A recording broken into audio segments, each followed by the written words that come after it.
The butter dish hit the floor. It was my grandmother's crystal. The one I'd wrapped in newspaper and moved through 4 appartements before I married. The one that survived my husband's drinking, his, and the leaky roof of 1987. It shattered into pieces that looked like frozen tiaras. But Patricia didn't flinch.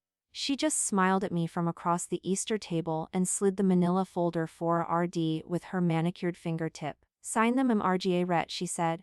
We're not asking. That was the moment I knew my son was gone. Not dead. The way people go when they marry someone who uses silence as a weapon. Robert sat next to his wife, his hands folded over his own napkin, his eyes fixed on a spot somewhere above my head. He wouldn't look at me. He hadn't looked at me since the turkey was carved. He was 43 years old, and he was afraid of his wife. I had raised him alone after his father wrapped his semi-truck around an oak tree on Ifusisher.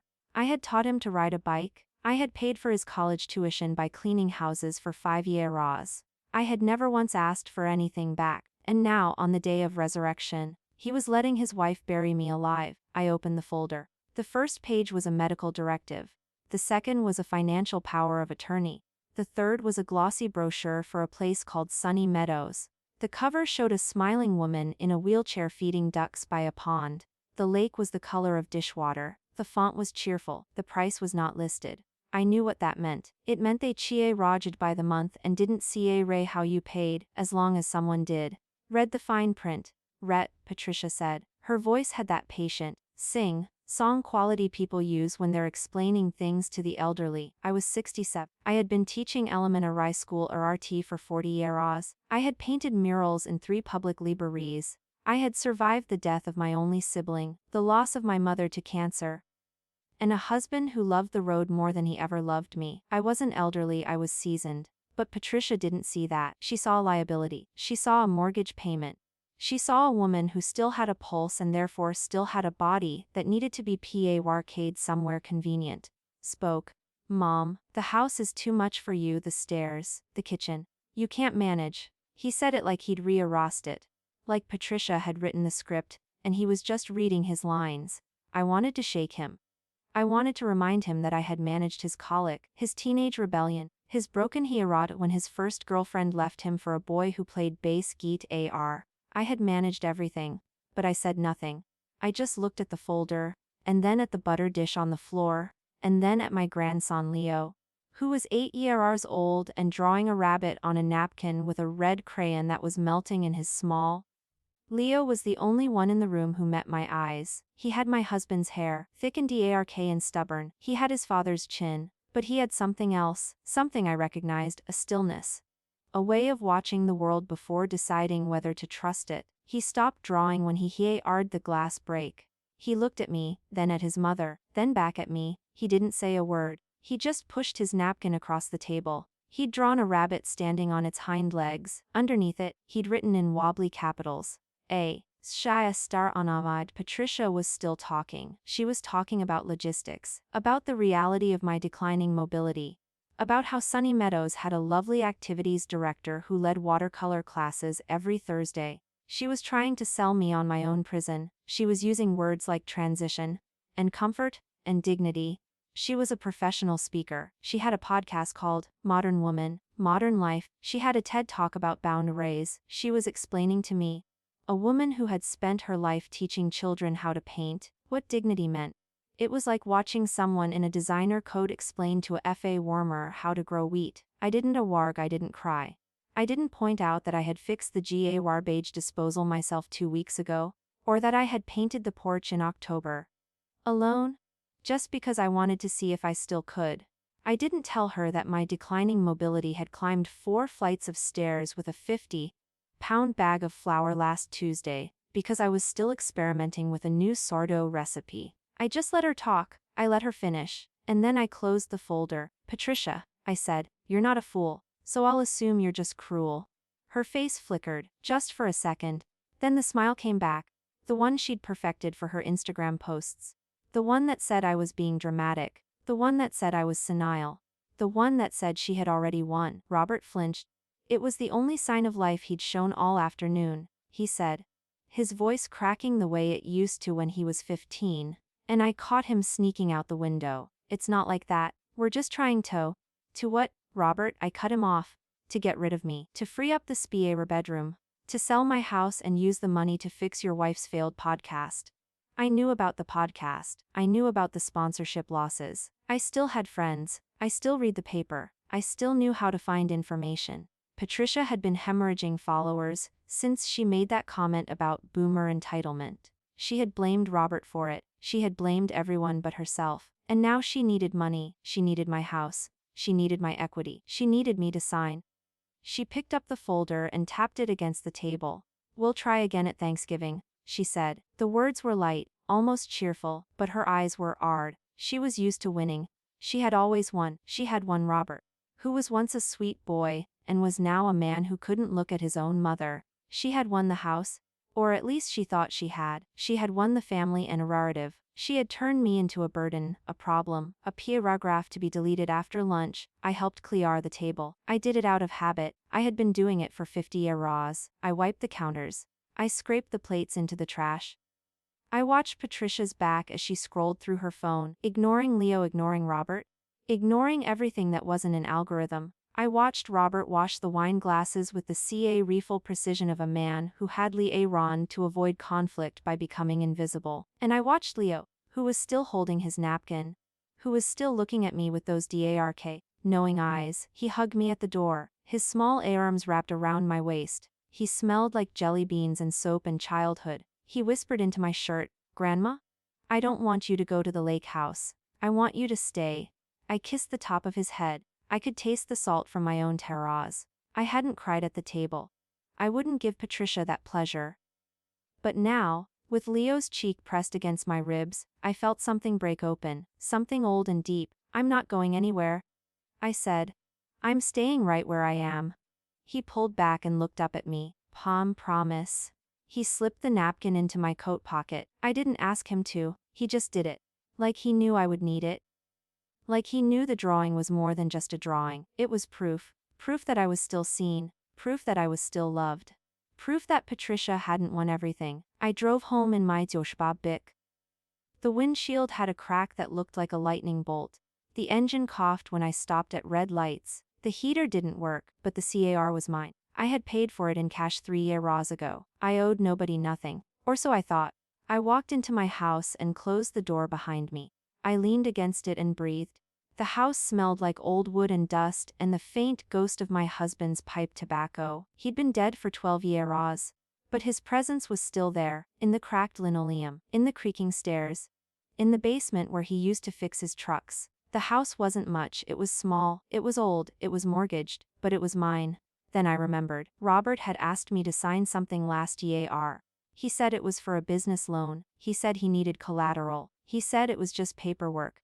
I had signed it without reading, because he was my son, because I trusted him. I opened the lockbox under my bed. I found the copy of the document. I read it slowly, I read every line, and my blood turned cold. He hadn't borrowed money against his business. He had borrowed money against my house, my home, the one my husband built, the one I'd spent 30 years paying off, the one I was still paying off. Because Robert had taken out a second mortgage in my name without telling me. He had used my signature, my trust, my life, and he had lost it all. The business had failed. The bank was about to foreclose. I sat on the edge of my bed. I held the paper in my trembling hands. I thought about the folder on the Easter table. I thought about sunny meadows. I thought about Patricia's smile. I thought about my son, my only child, who had looked at me like I was a stranger at his own holiday table. I had nothing, I had no savings. I had a car that might not steer out in the morning. I had a house that would be taken from me. I had a grandson who believed in me. And I had a drawing of a rabbit that a little boy had risked everything to give me. I didn't cry. I didn't scream. I didn't pray. I stood up. I walked to the attic. I climbed the stairs one by one. I found the old footlocker under a pile of Christmas decorations. I found the jar. It was blue glass, Authorized style, my grandmother's. She had given it to me when I was 10. She had told me to put a rotter in it every week. For a rainy day MRGA ret, she'd said, for when the sun doesn't shine. I had never taken a rotter out, not once, not when my husband died, not when I lost my teaching job during the budget cuts, not when Robert needed tuition. I had saved. I had been so careful, so disciplined. so determined to have a way out. I unscrewed the cork. I turned the JR upside down. Coins poured onto the CAR pet. Hundreds of QARs stacked and dusty. I counted them one by one, 642 exactly. That's all I had left to my name. That's all I had after 67 years of life. That's all I had after raising a son, teaching a generation of children, losing a husband, and surviving a world that had always told me to be quiet and agreeable. 642 quarters, $160.50. I picked up the empty JR. I held it to the light. It glowed like a forgotten ocean. I'm going to fill you again, I whispered. I don't know how, but I will. I tucked the JR under my arm. I went back downstairs. I sat at my kitchen table. I spread Leo's napkin in front of me. The rabbit stay read up at me with its big crayony ARs. You're not a liability, I told the rabbit. You're just waiting to run. I thought about the folder on the table. I thought about Patricia's hand on top of mine. I thought about her diamond ring pressing into my knuckles like a brand. I thought about Robert. I thought about the bank. I thought about the foreclosure notice I had missed because I was too busy being a grandmother at Easter. But I also thought about the Farmer's Ameriquette I drove past every Saturday. I thought about the man who sold bread. I thought about the smell of yeast and salt. I thought about the only skill I had left. The only thing Patricia couldn't take from me. I got up, I opened the pantry. I found a sack of flour. I found yeast. I found salt. I found water. I found my grandmother's mixing bowl. It was chipped and stained. It had been used 1,000 times. I rotted baking. The dough was heavy. It fought me. It stuck to my fingers. It reminded me of all the things I couldn't control. But I kept kneading. I kept pushing. I kept folding. I thought about my grandmother. I thought about her JR. I thought about her words. Save a little bit that nobody knows about. That's your escape door. I pushed the dough down again. I folded it over. I breathed into the flour. And I made a silent promise to the rabbit on the napkin. I was not going to Sunny Meadows. I was not signing anything. I was not giving away my last scrap of freedom. I was going to rise. The dough was warm in my hands. The kitchen smelled like hope. And somewhere, in the dark quiet of the night, I heard the first faint sound of something I had almost forgotten. The sound of a door opening. The sound of a chance. The sound of a woman who had just decided to fight back. But I didn't know then that the real blow was still coming. That Patricia had already filed the paperwork to have me declared incompetent. That my son had already signed an affidavit saying I couldn't manage my own affairs. That I was about to wake up to a knock on the door that would change everything. I just needed the dough, and watched the moon through the kitchen window, and thought about my grandson's hand in mine, and I whispered, just wait. I'm not done yet. The knock came at 7 in the morning. I was still in my robe. My hands were covered in flour. I had been baking since 4. It was a Tuesday. The sun was really up. I opened the door and found a man in a suit holding a clipboard. He had a badge clipped to his jacket. It said, County Social Services, RGA Rhett Holloway. He asked. That's me. He looked past me into the house. He was scanning, counting, checking. I knew that look. I'd seen it on the faces of caseworkers who came to visit my students back when I taught. The ones who had to decide whether a child was safe. I'm here to conduct a wellness check, he said. We received a report of self-neglect and cognitive decline. I felt the words hit me like a slap. But I didn't react, I just stepped aside. Come in, would you like coffee? He looked surprised. He probably expected me to be confused, or crying. He probably expected a woman who couldn't remember her own address. Instead, I gave him a clean mug and a slice of sourdough that I'd pulled from the oven 10 minutes prior. He sat at my kitchen table. He took a bite. He closed his eye. That's good, thank you. It's my grandmother's recipe. He took out a form. He started asking questions. What EAR is it? Who is the president? What is your date of birth? I answered everyone. I didn't hesitate. I didn't stammer. I looked him in the eye. Holloway, do you know why I'm here? Someone filed a complaint. My daughter-in-law most likely. She wants to put me in a home. He didn't confirm it. He didn't deny it. But his face told me everything. He had a folder on his lap. I could see Patricia's name on the top sheet. She had used her status, her podcast, her connections. She had made sure they sent someone immediately. Mrs. Holloway, he said. The report indicates you have no family support, you've been hospitalized twice this year, and you have a diagnosis of early stage dementia. None of that is true, I said. I haven't been hospitalized since Arting Edo. I have a clean bill of health. My grandson visits me every week. I can provide references. He looked uncomfortable. He had already eaten half the bread. He was torn between protocol and the duet wrath of my kitchen. The report came from a licensed social worker. It's considered credible. I stood up. I went to my filing cabinet. I pulled out my medical records. I had copies of everything. I had run to keep records after my husband died, and the insurance company tried to deny his death benefit. I handed the folder to him. Read it? I said. Every page. He read it. He flipped through the documents. He looked at the dates, the signatures, the blood work, the cognitive assessments I'd taken voluntarily during my last physical.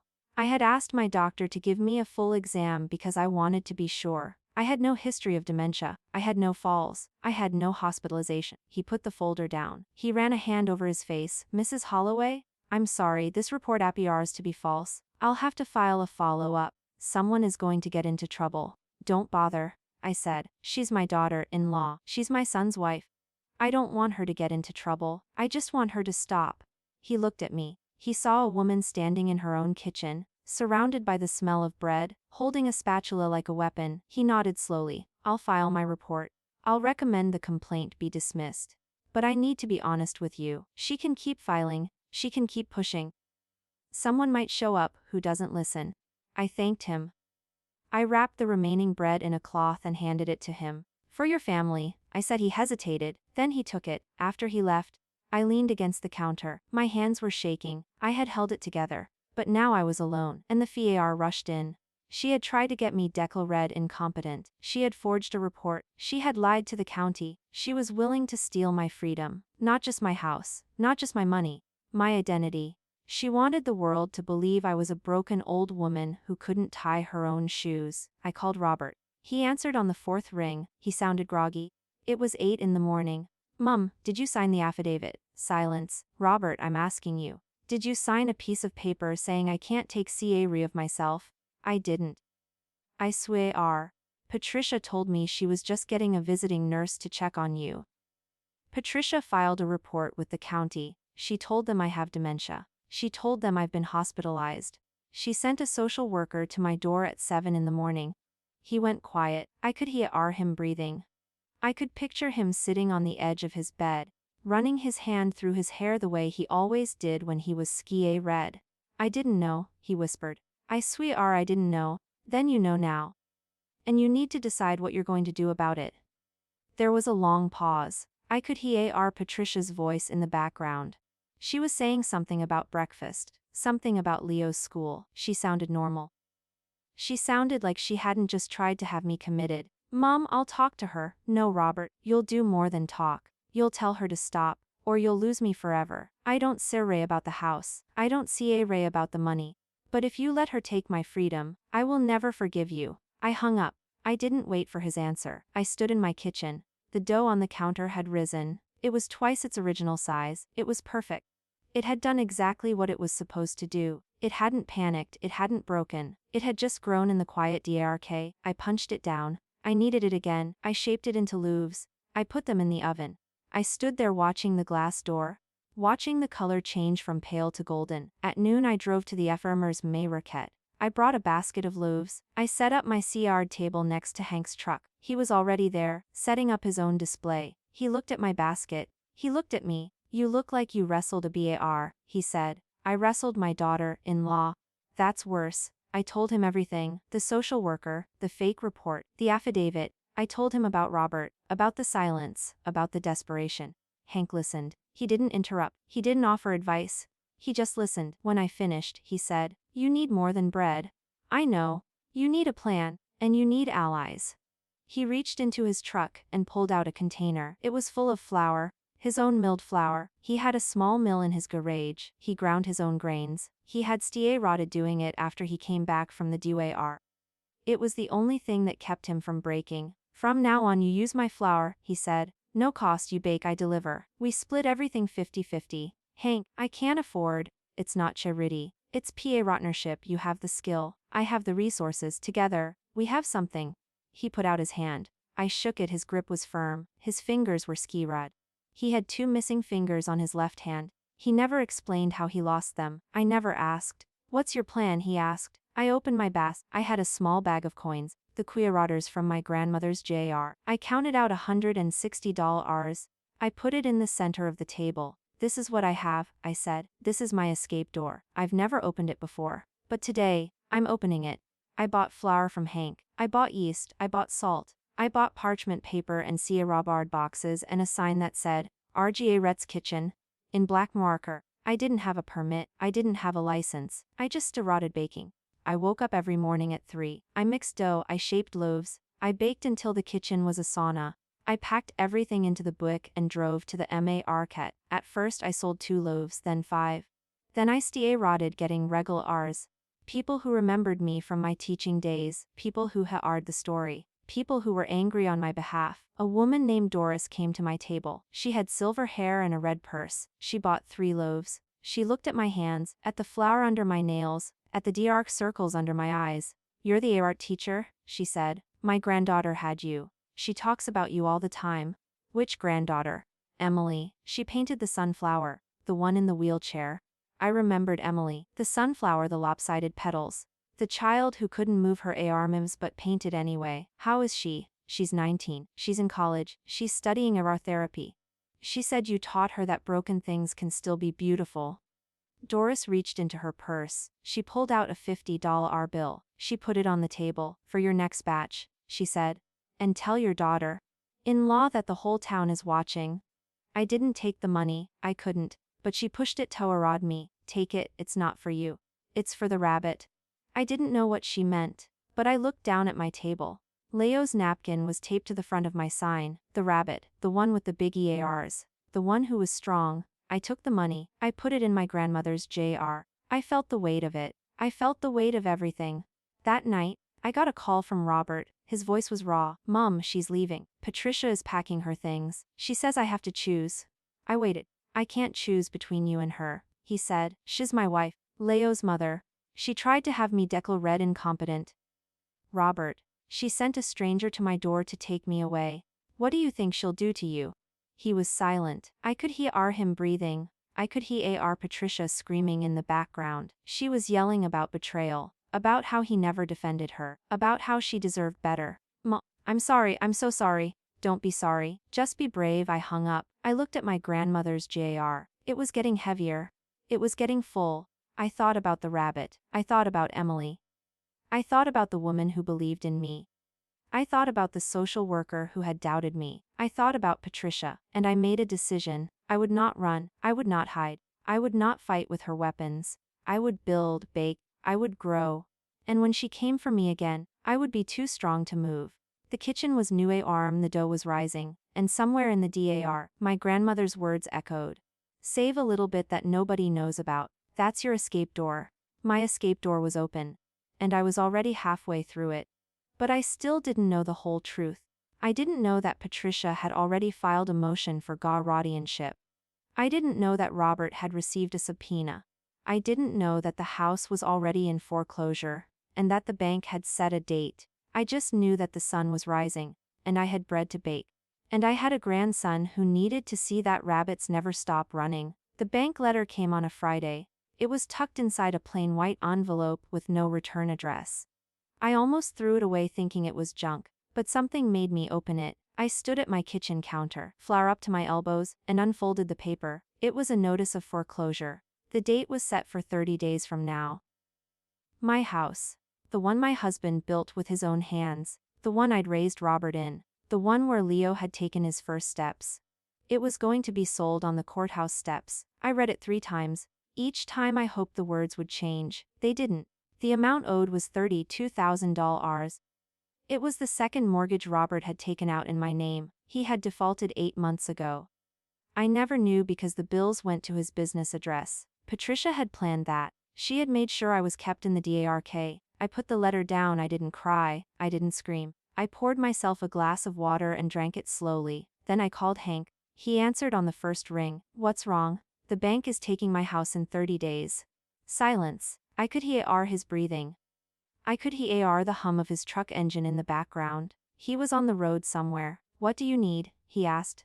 I don't know. I just needed someone to know. RJ Rhett, listen to me. I'll be at your house in an hour. Don't do anything.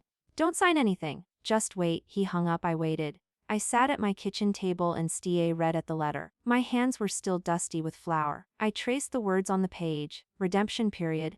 Public auction. Notice of default. Each phrase was a knife. I thought about calling Robert. I picked up the phone 3 times. I put it down 3 times. He hadn't called me since the night Patricia left. I didn't know if he was still in the house. I didn't know if he was still married. I didn't know if he was still my son. Hank arrived in 40 minutes.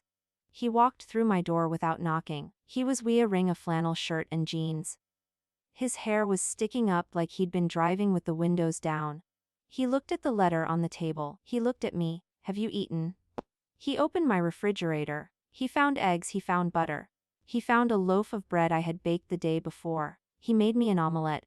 He put it on a plate. He put the plate in front of me. He said, "Then we talk." I ate. It was good. He watched me the whole time. When I finished, he sat down across from me. "Here's the thing about banks," he said. "They don't CRA about stories. They CRA about money. You need $32,000. You have 30 days to get it. Do you have any way to get it? I have the business, the bread, the market. How much are you making a week?"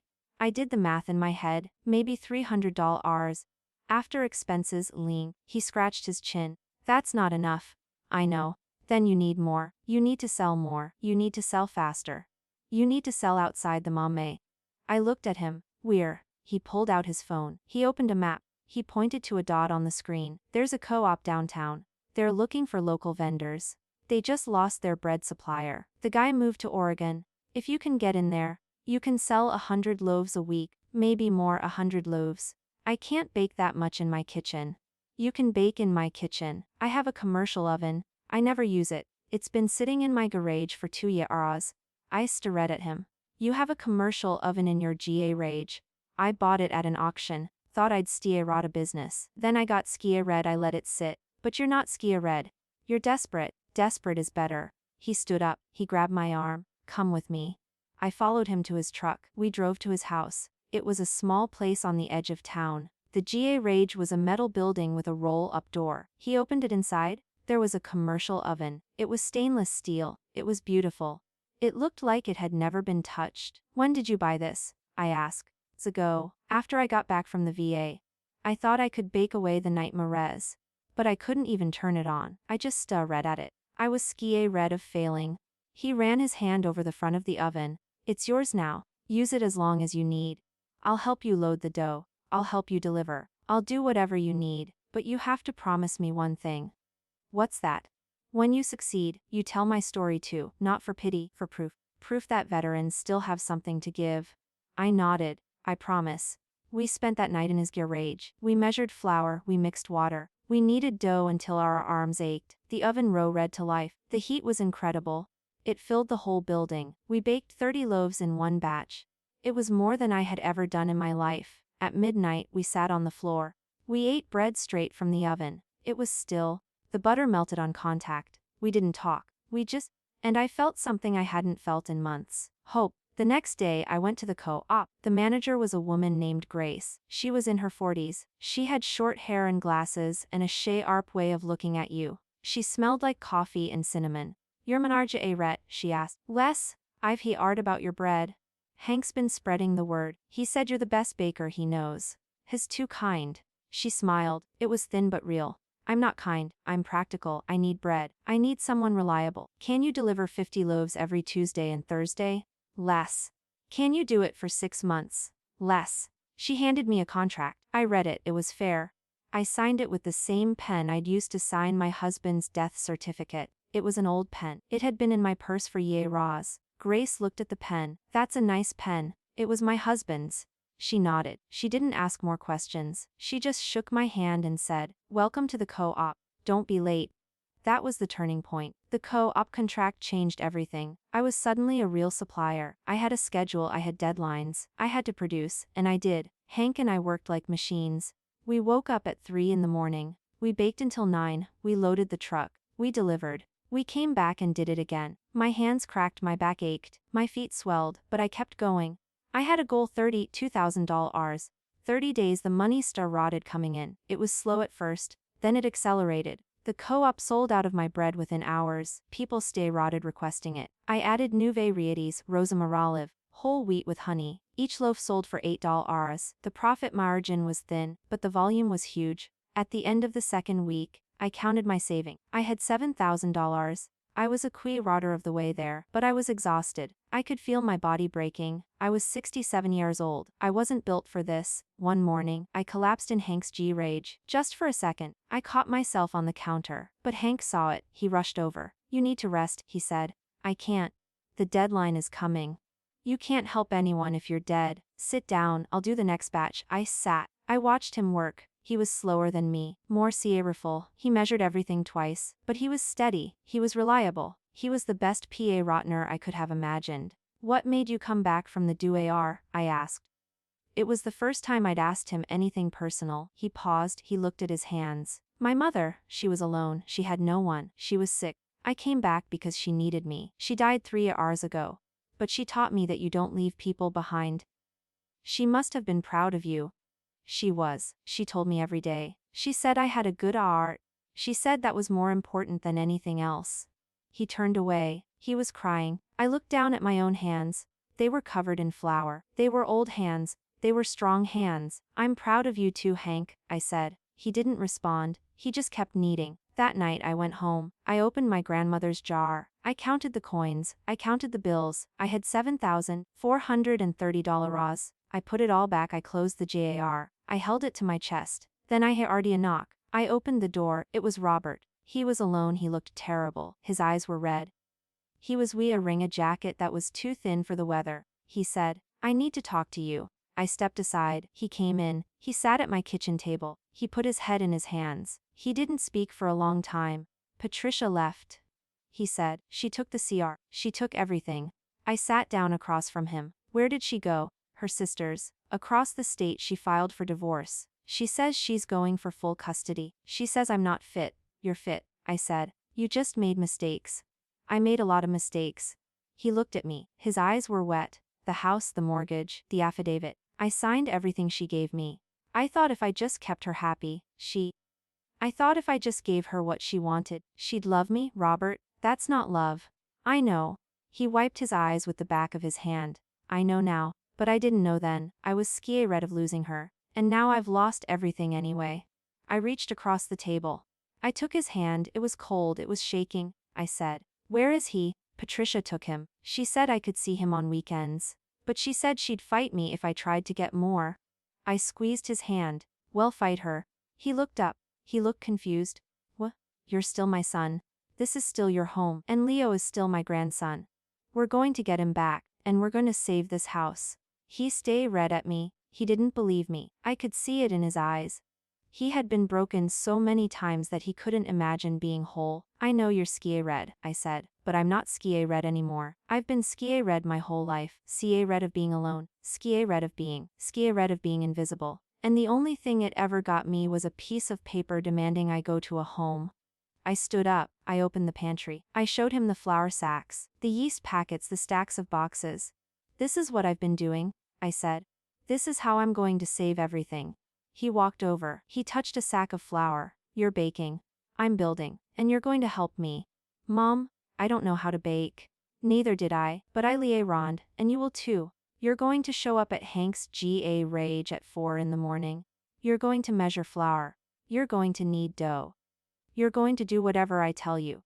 And you're not going to complain, because this is how we get Leo back. This is how we keep our family together." He looked at me. For the first time in years, I saw the boy he used to be. The boy who believed in me. The boy who thought I could fix anything. "Okay," he said. "Okay." I hugged him. I hugged him the way I used to when he was small. His body was stiff. He was too old to be held. But he needed it. And so did I. That night I called Hank. I told him about Robert. I told him about Patricia. I told him about the divorce and the custody and the foreclosure. "Robert's coming with us tomorrow," I said. "Hell, Aaron. Good, we need the help. The oven doesn't feed itself." I laughed. It was the first time I had laughed in weeks. It felt like my voice had forgotten how. "I have news," I said. "The co-op wants to expand. They want me to supply 2 more locations. They want 150 loaves a week. That's a lot of bread." "I know, but we can do it with Robert." Memrga ret, you know what this means. If you can supply all 3 stores, you'll hit your number, you'll save the house. I looked at the jar. It was heavier now, fuller. My grandmother's words echoed in my head. Save a little bit that nobody knows about. I had saved everything. My strength. My hope, and now it was finally paying off. But I also knew Patricia wasn't done. She wasn't the kind of person who walked away. She was the kind of person who circled back. She had already taken Leo. She had already filed for divorce. She had already tried to take my freedom. There was no reason to think she would stop. I could feel it. The tension in the air, the quiet before the storm. I looked at Robert. He was asleep on my couch. His face was relaxed. He looked younger than he had in years. You can steer tomorrow, I said. Even though he couldn't hear me, I went to the window. I looked out at the street. It was dark. The streetlights made long shadows. Somewhere in the DR, Patricia was planning her next move. I didn't know what it was, but I knew it was coming. And I knew that when it came, I would be ready. I had my grandmother's jar. I had Hank's oven. I had Robert's shame. And I had Leo's faith. That was enough. That had to be enough. The next morning, Robert showed up at Hank's garage at 4:15. He was 10 minutes late. He looked like he hadn't slept. His shirt was wrinkled. His hair was sticking up in the back. He stood in the doorway and blinked at the lights and the stainless steel and the flour dust floating in the air. You're late, Hank said. He didn't look up. He was kneading a batch of dough with his one good hand and the stump of his missing fingers. Robert said, "It's 3 blocks from your mother's house. You got lost." I was thinking. Hank stopped kneading. He wiped his hands on his apron. He walked over to Robert and stood close. He was shorter than Robert, but he was solid. He had the kind of presence that made people step back. "Thinking's fine," Hank said. "But thinking doesn't bake bread. Thinking doesn't pay bills. Thinking doesn't get your son back. You want to fix this? You want to save your family. You steer by running to need. Here." Hank shoved a lump of dough into Robert's hands. Robert flinched. He held it like it was a foreign object. He looked at me. He looked at Hank. He looked at the dough. "Push it down," I said. "Fold it over. Push. Don't stop until it feels alive." He tried. His movements were clumsy. He pushed too hard, the dough tore. He tried to patch it, it tore again. "Slower," Hank said. "You don't fight the dough. You talk to it. You let it know you're patient. You let it know you're not going to give up." Robert looked at the torn dough. His hands were shaking. "Yes, you can," I said.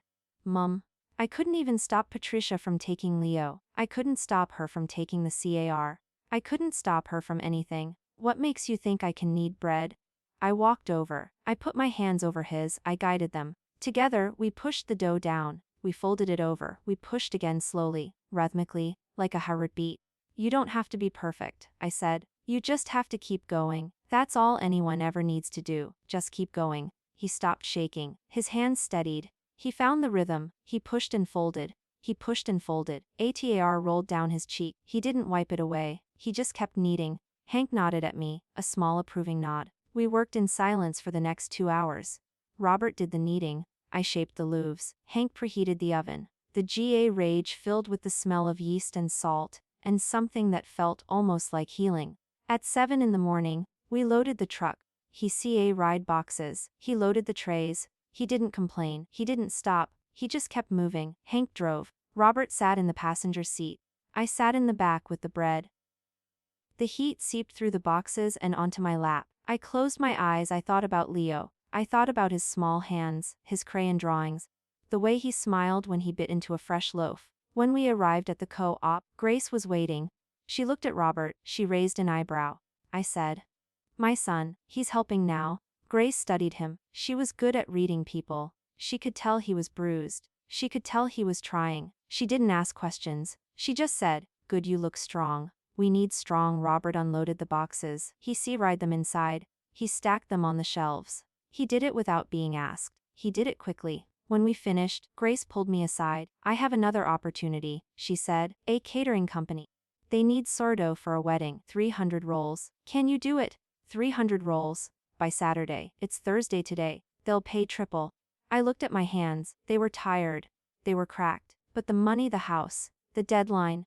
"Yes," I said. "We can do it." Grace smiled. "Good. I'll send you the details."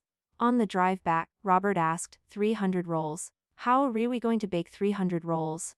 "We'll manage." I said. Well, wake up, Rollier. We'll work faster. We'll figure it out. Mum, I don't know if I can. Robert looked. His eyes were red. He was exhausted. He was sky red. He was exactly where I was 6 weeks ago. You don't have to be perfect, I said. You just have to be here. That's all. Just show up. He nodded. He turned away. He looked out the window. That afternoon, we stirred the rolls. It was a different recipe, smaller, more delicate. The dough had to be handled gently. Robert was too rough at first. He crushed them. I showed him how to cup his hands, how to roll with the palm, how to let the dough breathe. By evening, we had 60 rolls. It was a stie, but we were falling behind. I called Hank. We need help. Do you know anyone? He thought for a moment. I know a few people, veterans. They need work, they need purpose. I can bring them. Do it. The next morning, 3 men showed up. They were older. They had the same look Hank had when I first met him. The look of men who had been broken, and were still figuring out how to stand. Hank introduced them. This is Bill. This is Isame Arcus. They all served. They all bake. Bill had missing teeth. Sierra. Marcus was missing an eye. He wore a patch. But when they stood at the counter and rotted working, they were transformed. They were fast. They were precise. They were soldiers. I was the general. I directed. I measured. I checked the temperature. I watched the rolls rise. I pulled them from the oven when they were golden. Robert worked alongside them. He didn't talk. He just worked. He watched Bill's hands. He copied Sierra's rhythm. He lay around. By Friday night, we had 280 rolls. We needed 20 more. We were out of flour. The stores were closed. I didn't know what to do. Arcus walked over. I have flour in my truck. I keep a reserve for emergencies. You keep flour in your truck. Always. You never know when you'll need to feed someone. He went to his truck. He came back with 3 bags. We baked through the night. At 4 in the morning, we finished. 300 rolls. Perfect. Golden. I collapsed on a chair. Robert collapsed next to me. Hank sat on the floor. Bill Sierros and Arcus leaned against the counter. We were all exhausted, but we were all smiling. We did it, Robert said. We actually did it. I reached over. I squeezed his hand. Indeed, on Saturday morning, we delivered the rolls. The catering company was thrilled. They paid cash. I counted it in the truck. $5,000. It was the biggest single payment I'd ever received. I added it to the JAR. I counted everything. I had $19,000. I was getting close. I was more than halfway there. But that afternoon, I received a letter. It was from Patricia's lawyer. The return address was a fancy office downtown. I opened it. My hands trembled. She had filed a motion for full custody of Leo. But she had also included something else. A motion to have me declared unfit to have contact with my grandson. She had attached affidavits. She had attached my age. She had attached the foreclosure notice. She said I was financially unstable. She said I was in poor health. She said I was a bad influence. She also attached the social worker's report. Even though he had dismissed the complaint, she had refiled it. She had found a different social worker, one who didn't see a ray about the truth, one who just wanted the case to go away. I handed the letter to Robert. He read it. His face went white. He read it again. Then he crushed it in his hand. She can't do this, he said. She already did. He stood up. He walked to the door. He was brilliant. His fists were clenched. Where are you going? I asked. I'm going to her sister's. I'm going to demand to see my son. I'm going to tell her she can't keep him from me. Robert, stop. No, Ma. I've been passive for too long. I've let her control everything, the house, the money, my relationship with you. I'm not letting her control Leo. He's my son. I walked over. I put my hands on his arms. You're right, but you don't go in angry. You don't go in skia red. You go in prepa red. Mom? The court's going to side with her. She has a podcast. She has connections. She has a lawyer with a corner office. I'm just a failed businessman. I have nothing. Look around, I said. Look at this rage. Look at Hank. Look at Sierra. Look at You think they have nothing? He looked. He saw men, broken men, rebuilding men. Men who had lost everything and were still standing. This is your Arai, I said. This is your proof. You have people. You have a business. You have a family. You have me. I reached into my pocket. I took out Leo's drawing, the rabbit. I handed it to Robert. He drew this for me. He said I was strong. He said rabbits are strong. They don't fight, they run. They outlast. Robert held the drawing. His eyes were wet. He traced the crayon lines with his finger. He believes in me, he said. Yes. So don't let him down. Robert nodded. He folded the drawing carefully. He put it in his pocket. He pulled out his phone. He called Patricia's sister. He left a message. He said he was coming. He said he had proof. He said he wasn't going to fight. He was going to show up, and he would keep showing up. The next day, I went to the courthouse. I filed a motion of my own. I filed for visitation rights. I filed as a grandmother. I filed with evidence, the social worker's report, the medical records, the receipts from my business. I didn't have a lawyer. I couldn't afford one, but I had a pen. I had my husband's pen. And I had a jar full of cuiratters that had turned into a new life. That night I got a call. It was Patricia. I didn't recognize the number, but I answered anyway. Rhett, she said, I hear you've been busy. I have. Baking bread, filing motions. Is this really your plan? A grandmother with a rolling pin against a courtroom. I'm not against you, Patricia, I'm for my grandson, and I'm for my son. You can't take that from me. She laughed. It was cold. You haven't seen what I have. I've hired a lawyer, the best in the state. I have a restraining order against Robert. I have an emergency custody hearing scheduled for Monday. You'll lose, and Leo will stay with me, forever. I held the phone. My heart was pounding. But I didn't let my voice shake. Patricia, I said, you're a smart woman. You know how to play the game. But you forgot something. What's that? You underestimated me. You always have. You thought I would sign. You thought I would crumble. You thought I was a liability. But I'm not. I'm the rabbit, and rabbits don't lose. I hung up. I looked at the jar. I looked at the drawing. I looked at my hands. On Monday morning, I walked into the courtroom. I brought my jar. I brought my bread. I brought my proof. I brought everything. And I was ready to fight for everything that mattered. The courtroom smelled like lemon polish and FAR. I had never been inside one before, not as a defendant, not as a witness, not as anything. The wood was dark. The benches were ard. The judge was a woman with silver hair and reading glasses perched on her nose. She looked tired. She looked like she had seen too many families fall apart. Patricia sat at the plaintiff's table. She was wearing a cream-colored suit. Her hair was perfect. Her nails were perfect. She had a lawyer next to her, a man in a suit so expensive it seemed to glow. He had a leather briefcase and a smile that didn't reach his eyes. Robert sat next to me. He was wearing his best shirt. It was wrinkled.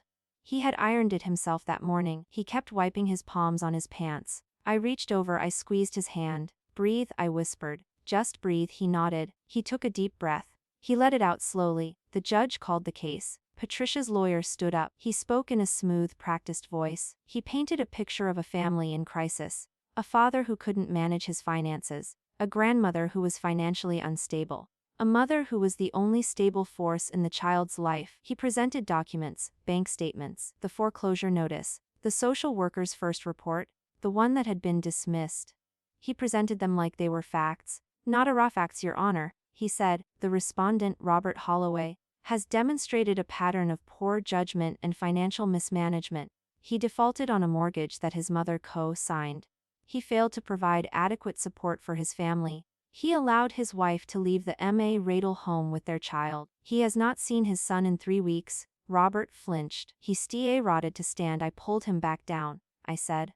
The judge looked at Patricia's lawyer. As the mother seeking full custody. Yes, Your Honor. And she is also seeking to limit the grandmother's contact with the child. Mrs. Holloway is elderly. She has health concerns. She is engaged in a high-stress business venture that may not be viable. She is not a suitable influence. The judge turned to us. Holloway, you have the right to respond.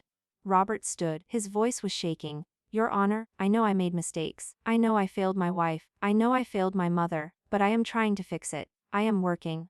I am helping my mother with her business. I am. Patricia's lawyer interrupted. The respondent has no legal representation. He is unprepared. He is emotional.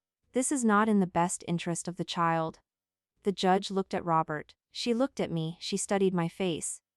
Ms. Holloway, she said. Are you the child's grandmother? Yes, Your Honor. Do you have something to say?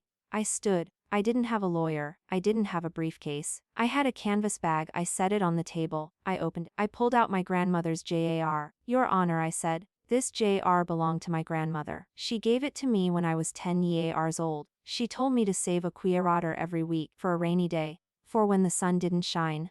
Patricia's lawyer laughed. It was a quiet laugh, but the judge heard it. She shot him a look that could freeze water. Continue. Holloway. I have saved in this jar my entire life, I said.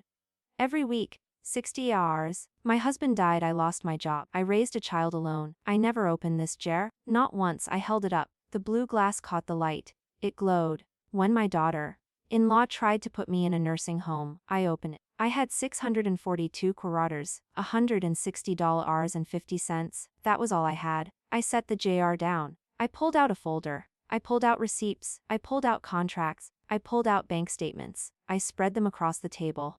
Your Honor, in the past 2 months, I have built a business. From nothing, from a card table at a Femaine Raquette, I am now a supplier to 3 co-op stores. I have a commercial oven. I have a staff of 5. I am making a profit, a real, and I am using that profit to save my house. The house my son put in foreclosure, the house I raised my son in. Patricia's lawyer stood up. Your Honor, these are unverified claims. She has no accountant, no auditor, no third-party verification. The judge looked at him. Mr. Collins, if you interrupt again, I will hold you in contempt. Sit. He sat. I continued. I have brought something else, Your Honor. Something my grandson gave me. I pulled out the drawing, the rabbit, the one Leo had drawn at Easter. The one he had pushed across the table, while his mother was trying to sign me away. He drew this for me. He wrote for Grandma. She is strong like rabbit. This is not a child who is neglected. This is a child who loves, and I love him. I have always loved him, and I will never stop fighting for him. I looked at Patricia. She was staring at the drawing. Her face was unreadable, but her hands were clenched on the table. My daughter-in-law has tried to take everything from me. My home, my freedom. She has filed false reports. She has lied to social workers. She has tried to have me declared incompetent. She has used her wealth and her status to threaten and intimidate my son. She is not a stable influence. She is a woman who wants to win. She doesn't see who she destroys. The judge leaned forward. Holloway, do you have evidence of these false reports? I pulled out a second folder. I pulled out the social worker's report, the original one. The one that dismissed Patricia's claims. I pulled out the medical records, the clean bills of health, the cognitive tests. I pulled out the bank statements, the foreclosure notice, the second mortgage that Robert had signed without my full understanding. Your Honor, my son made a mistake. He signed papers he shouldn't have. He trusted someone he shouldn't have. But he is not a bad father. He is not a bad man. He is just a man who was afraid, and he is trying to be brave now. The judge looked at Robert. Holloway, is all of this true? Robert stood. His voice was raw. Yes, Your Honor. I signed the mortgage. I defaulted. I lost the business. I was ashamed. I let my wife handle everything because I was too weak to handle it myself. But I'm not weak anymore. I'm working. I'm helping my mother. I'm trying to earn back my son's trust. Patricia's lawyer stood. The respondent is trying to play on your sympathies. This is a family court, not a theater. The child's best interest must be the primary consideration. The judge looked at him. Mr. Collins, I've read both motions. I've read the affidavits. I've reviewed the documents. And I've also done something you didn't expect. I've done independent research. She pulled out a stack of papers. I found the original social worker's report. The one your client refiled with a different social worker. I spoke to the original social worker. He told me your client tried to get him to change his findings. He refused. So she found someone who would. Patricia's face went pale. Her lawyer opened his mouth. The judge held up her hand. Mr. Collins, I'm not done. I've also spoken to the co-op manager, Grace Lombardi. She confirmed that Mrs. Holloway is a reliable supplier. She confirmed that the business is legitimate. She confirmed that the grandmother is not frail. She is not confused. She is not incompetent. She is running a small empire. The judge looked at Patricia.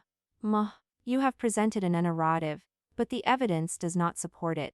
Your mother-in-law is not a liability. She is an asset. Your husband is not a failure. He is a man who is rebuilding. And your son is not a child in danger. He is a child who is loved by 2 parents and a grandmother who would do anything for him.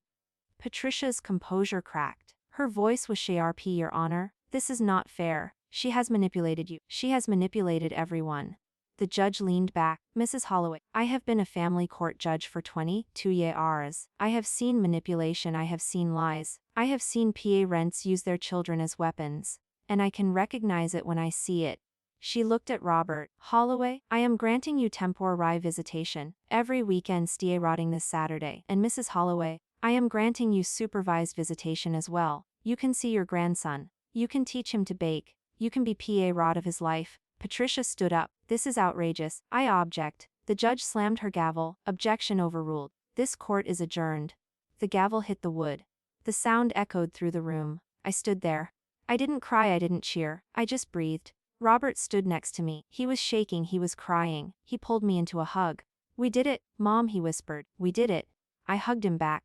But I was already looking at Patricia. She was packing her briefcase. Her hands were trembling. She wouldn't look at me. She walked out of the courtroom without saying a word. I drove home that night with Robert. The sun was setting. The sky was orange and pink. I had never seen anything so beautiful. When I got home, I opened my grandmother's GAR. I counted the money one more time. I had $22,000. I was still short, but I was closer. And I had something more important. The next Saturday, Robert picked up Leo. He brought him to my house. Leo ran through the door. He hugged me so hard I almost fell over. Grandma, he shouted. Dade said you saved the day. I didn't save it alone, I said. I had help. He looked around. He saw the kitchen, the new oven, the flour sacks, the boxes. What is all this?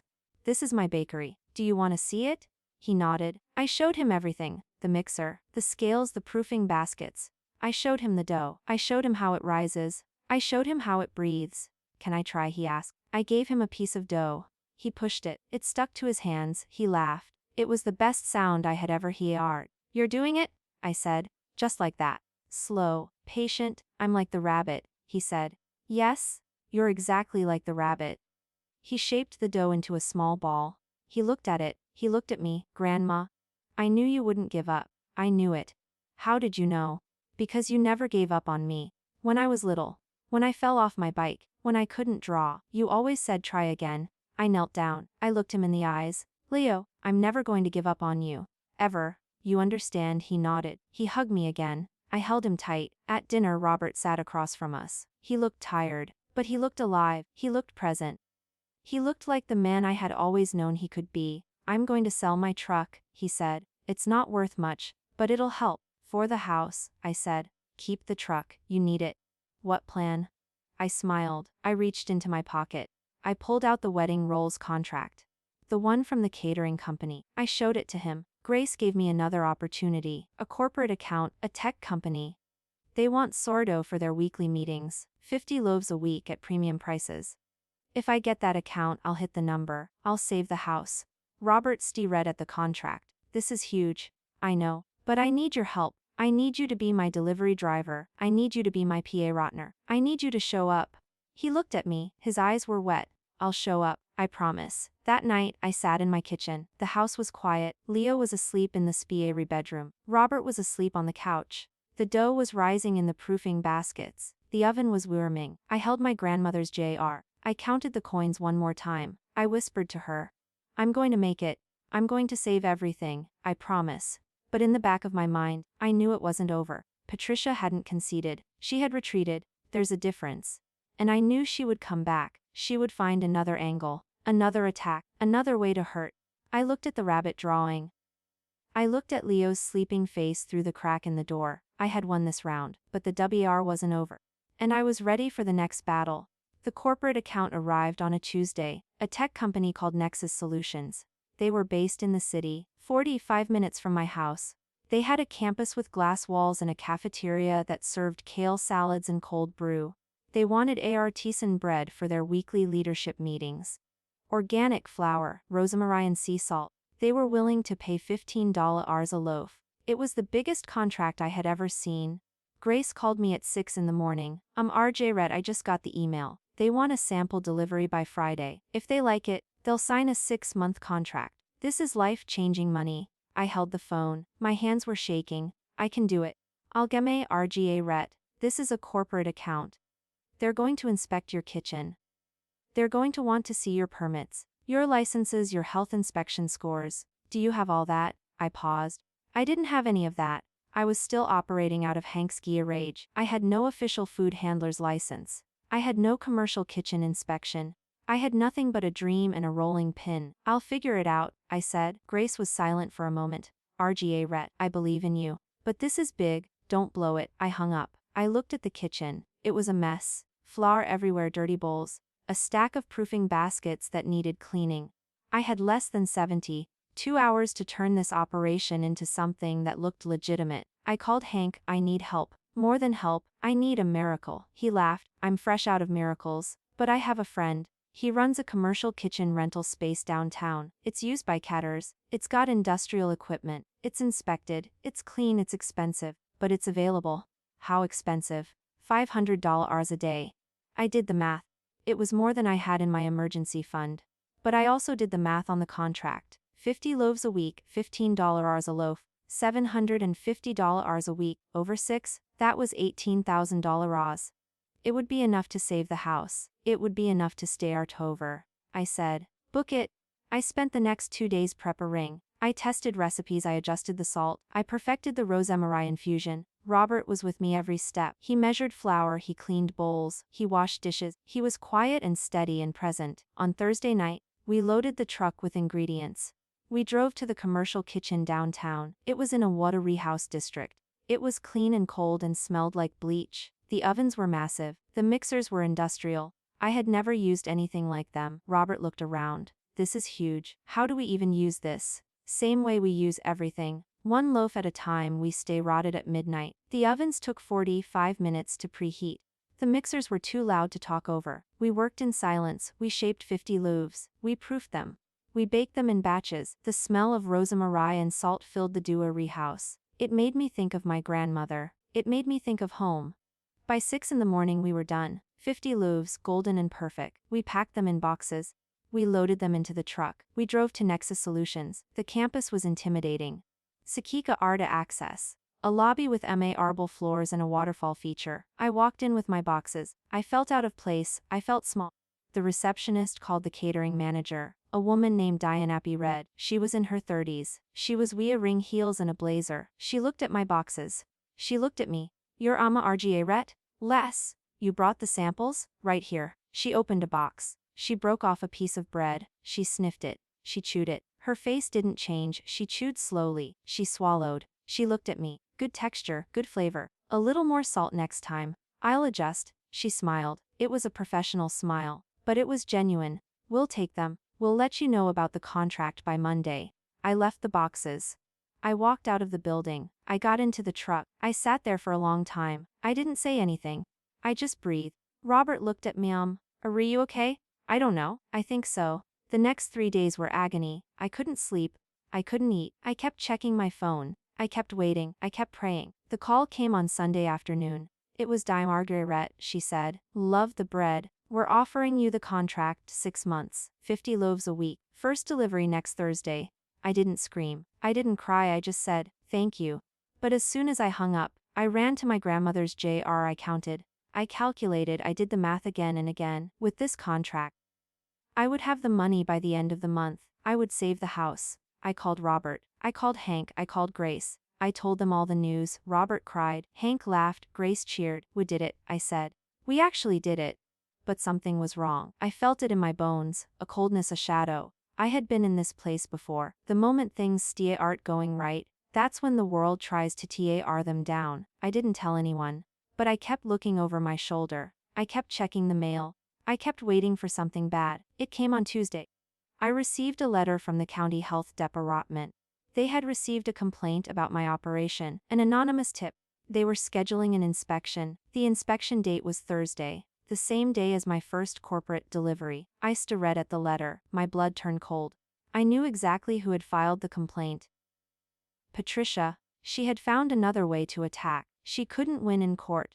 She couldn't win with the social worker. So she had gone for the business. She had tried to shut me down. I called Hank. I know. I heard. The health department called me too. They're inspecting the garage tomorrow. They inspected the garage. The complaint was against both locations, your house and my garage. They're inspecting everything. I sat down. My head was spinning. We're not ready. The garage isn't commercial. It's not inspected. It's not zoned.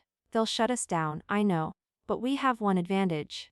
What? The inspection is Wednesday. The corporate delivery is Thursday. If we pass the inspection, we're fine. If we don't, we lose everything. I looked at the clock. It was 11 in the morning. I had 24 hours. 24 hours to turn a garage into a commercial kitchen. I said, Bill, Cierlos. Robert, tell them to meet me at the garage. We're going to work all night. We worked like we had never worked before. We scrubbed the walls. We bleached the floor. We installed a sink. We hung a fire extinguisher. We labeled every container. We organized every shelf. We made it look like a real kitchen. We made it look like a dream. Hank worked alongside me. Robert worked alongside me. Bill and Ciarillos and Maracus worked alongside me. We didn't talk. We just worked. We worked until our hands bled and our backs broke and our eyes closed from exhaustion. At 6 in the morning, we finished. The GA rage was spotless. It was perfect. It was ready. The inspector arrived at 9. He was a thin man with a clipple RD and a critical eye. He walked through the GA rage. He checked the sink. He checked the refrigerator. He checked the temperature logs. He checked the labels. He checked everything. Is this a commercial operation? He asked. Yes, I said. Tempera. We're getting a permanent location soon. He nodded. He made notes. He looked at the oven. He looked at the mixer. He looked at the flour storage. You have good organization, he said. Better than some restaurants I've seen. He reached the final page of his clippa arta. He signed something. He handed me a copy. Additional. I recommend you apply for a permanent commercial license, but your operation is safe for now. I took the paper. I held it. I felt my hair art expand. Thank you, I said. Thank you so much. He left. I stood in the GA rage. I felt weak. I felt strong. I felt everything at once. Robert came over. He hugged me. Hank came over. He patted my shoulder. Bill, Ciaros and Aracus came over. They were all smiling. We had done it. We had survived. But there was one more thing. One more fight. Patricia couldn't take the business now. She couldn't shut it down. She couldn't take the house. She had lost in court. She had lost with the health department. She had lost everything she had tried to take. I wanted to be angry at her. I wanted to scream. I wanted to tell her she had lost and she had lost and she had lost. But I didn't. I thought about my grandmother. I thought about the JR. I thought about the Queerotters. I thought about Patience. I thought about Grace. I walked to my truck. I drove to Patricia's sister's house. I didn't call ahead. I didn't announce myself. I just showed up. She opened the door. She was in sweatpants. Her hair was messy. She looked shocked to see me. What are you doing here? She asked. Patricia, I want to talk. Not fight, talk. She looked behind her. Her sister was in the kitchen. She looked at me with suspicion, but Patricia stepped aside. I sat on her couch. Patricia sat across from me. She wasn't the same woman who slid the nursing home papers across the table at Easter. She was smaller, tired, bruised. I won, I said. The inspection passed. The contract is signed. The house is being saved. She didn't say anything. She just nodded. I didn't come here to gloat. I came here to tell you something. I know you're angry. I know you're scared. I know you thought you were protecting yourself, but you were wrong. She looked at me. Her eyes were wet. I just wanted to protect my son. I wanted to protect myself. I didn't want to end up like you. Like me. Alone. Old. Without anyone. I leaned forward. Patricia, I'm not alone. I have my son back. I have my grandson. I have a business. I have friends. I have a community. I'm not alone because I let people in. I wasn't alone before. You just couldn't see it. She rotted crying. Real TAR's not acting, not performing. I'm sorry, she said. I'm so sorry. I was so afraid. I was afraid of being poor. I was afraid of being forgotten. I was afraid of becoming irrelevant. I took it out on you. I reached over. I took her hand. The same hand that had slid the folder across the table. The same hand that had tried to sign me away. You can be better, I said. You can stare over. It's not too late. How? I have nothing. Robert hates me. Leo doesn't trust me. I reached into my bag. I pulled out a loaf of bread, fresh from that morning's batch. I ate RT here, I said. Show up, be consistent, Learn patience, Learn humility. It won't be easy, but nothing worthwhile ever is. She read at the bread. She touched it. She broke off a piece. She ate it. She chewed slowly. This is good, she whispered. I know. I made it. She looked at me. For the first time, there was no fear in her eyes. There was no anger. There was only a quiet sadness. Can I see Leo? She asked. Can I try to make things right? He's your son, I said. You have to ask him. You have to ear on it. But yes, you can try. She nodded. She wiped her eyes. She put the bread in her pocket. I stood up. I walked to the door. I turned back. Patricia, there's one more thing. I'm not going to press charges. I'm not going to retaliate. I'm not going to ruin you. You don't have to worry about that. You've already lost enough. Thank you, she said. Thank me by being better. By being the mother your son deserves. By being a real woman, not a performance. I left. I walked to my truck. I sat in the driver's seat. I breathed. I had won the DUAR, but more than that, I had found peace. I had found a way to be the woman I always wanted to be, the woman who didn't destroy, the woman who rebuilt. My grandmother's jar sat on the passenger seat. It was full, it was heavy. It was a symbol of everything I had survived. I drove home. The sun was setting. The sky was orange and pink and gold. I had saved my house. I had saved my family. I had saved myself. But I knew the story wasn't over. There were more chapters to write, more loaves to bake, more days to rise, and I was ready. All because I refused to sign. All because I chose to fight. All because I believed that rabbits run until they win. The road stretched ahead of me. I pressed the gas, I drove home, and I smiled. The eviction notice never came. The bank accepted my payment on the last possible day. I walked into the county clerk's office with a cashier's check for $32,000. My hands were steady. My heart was calm. The clerk stamped the paper and handed me a receipt. I folded it carefully and placed it in my grandmother's jar. The jar was full now. It was heavier than it had ever been. It held more than $2. It held everything. I drove home. The house was waiting for me. It was old. It was worn. It had cracks in the ceiling and a porch that sagged, but it was mine. It was free. I had saved it. I had saved myself. Robert was on the porch when I pulled up. He was wearing an apron. He had flour on his cheeks. He had been baking. He had been running. He had been becoming someone new. He said, "I made something." He led me inside. The kitchen was warm. The oven was on. On the counter, there was a loaf of bread. It was shaped like a rabbit. It had ears and a tail and a little round body. It was imperfect. It was lopsided, but it was beautiful. "I made it for you," he said, "for all of it." I didn't say anything. I just hugged him. I held him the way I used to when he was small. He felt different now. He felt solid. He felt like a man. Leo came running in. He was wearing a ring and apron too. It was too big for him. He had flour on his nose. "Grandma," I helped. I did the ears. I knelt down. I looked at him. His eyes were bright. His smile was wide. He was whole. He was free. He was everything. "You did the ears," I said. "They're perfect." We ate the rabbit loaf that night. It was warm. It was sweet. It tasted like hope. Hank came. Bill, Ciaralos and Emaracas came. The kitchen was full. The house was full. I had never felt so full. After dinner, I stood on the porch. The stieras were out. The air was CO. I thought about my grandmother. I thought about her jar. I thought about the cuirados. I thought about all the years I had saved. I thought about all the years I had waited. I thought about all the years I had been afraid. But I wasn't afraid anymore. I looked at my hands. They were old hands. They were lined hands. They had flour under the nails. They had skiers from the oven. They had strength. I went back inside. I poured the cuirados onto the table. There were more now. Hundreds more. I counted them one by one. I didn't count the money. I counted the moments. Each cuirado was a day I didn't give up. Each cuirado was a night I kept working. Each cuirado was a piece of my freedom. Robert came over. He looked at the coins. "What are you doing?" "I'm remembering," I said. "I'm honoring." He sat down. He picked up a cuirado. "I'm sorry, Mom. For all of it. For the mortgage. For the affidavit. For not stopping Patricia. For everything. Rob, I forgave you a long time ago. You're my son. I'll always forgive you. The question is whether you forgive yourself." He looked at me. His eyes were wet. "Good. Keep trying. That's all any of us can do." Leo came over. He picked up a cuirado. "Can I have one?" "Of course, it's yours." He held it in his small hand. "What should I do with it?" I thought about my grandmother. I thought about her words. I thought about the rainy days and the sunny days and the days in between. "You save it," I said. "You put it in your own jar. And when you're old, you'll look at it and remember. Remember that you were strong. Remember that you never gave up. Remember that you have power. More power than you know." He nodded. He put the cuirado in his pocket. "I love you, Grand. I love you too, sweetheart. More than bread. More than anything." The next week, I got a call from the bank. The same bank that had sent the foreclosure notice. The manager wanted to meet with me. I agreed. I walked into the bank with Robert. The manager was a young woman in a suit. She was polite. She was professional. She was nervous. "Mrs. Holloway," she said. "I wanted to meet with you personally. I wanted to apologize. The foreclosure notice was sent in error. Your mortgage had been paid in full years ago.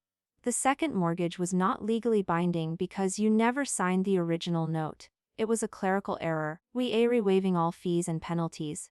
Your house is free and clear." I read at her. I looked at Robert. He read back. We didn't speak. We didn't move. We just sat there. "Are you telling me," I said slowly, "that I never owed any money, that the foreclosure was a mistake?"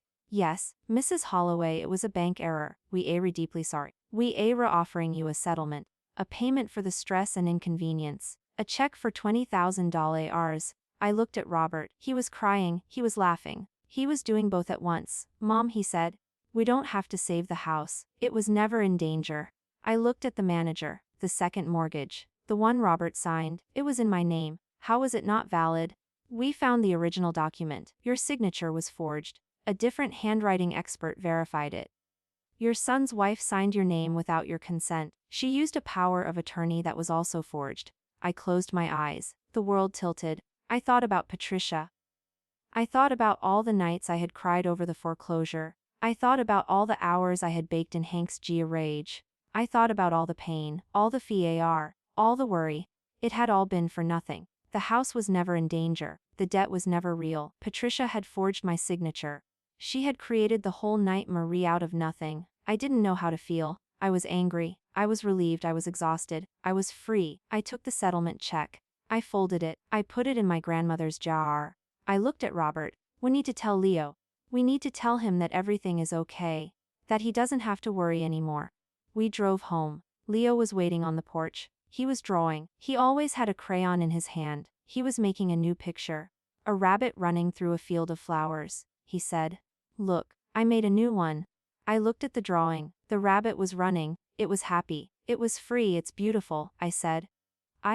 It's for you, for always. I took the drawing. I held it to my chest. I looked at Robert. I looked at Leo. I looked at the house. I looked at the jar. I had everything. I had never lost anything. I had only found myself that night. I sat alone in my kitchen. The oven was off. The flour was put away. The kitchen was quiet. I took out my grandmother's jar. I took out the settlement check. I took out Leo's drawing. I took out the original nursing home papers. I looked at them. I looked at Patricia's signature. I looked at her name. I looked at her handwriting.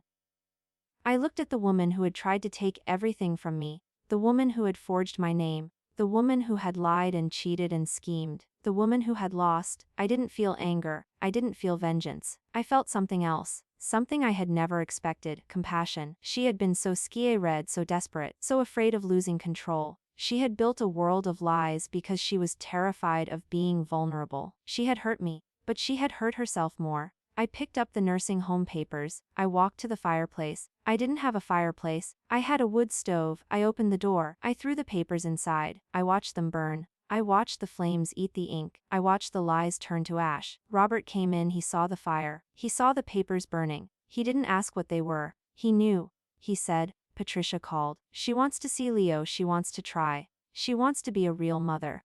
I looked at him. "What do you want?" "I want to give her a chance. For Leo. He deserves a mother who loves him, even if she's broken, even if she's running." I nodded. "That's the right decision. That's the brave decision. I'm proud of you." He hugged me. He left. I stayed by the fire.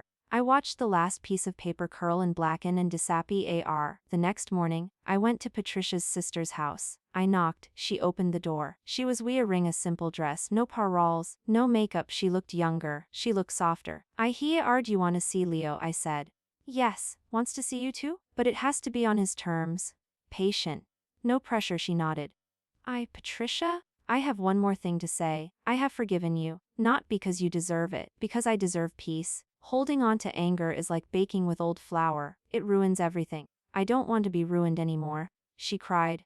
But I waited. I waited until she stopped. "Thank you," she whispered. "Thank me by showing up. Every day, even when it's even when you don't want to. That's the only way to and trust. That's the only way to rebuild."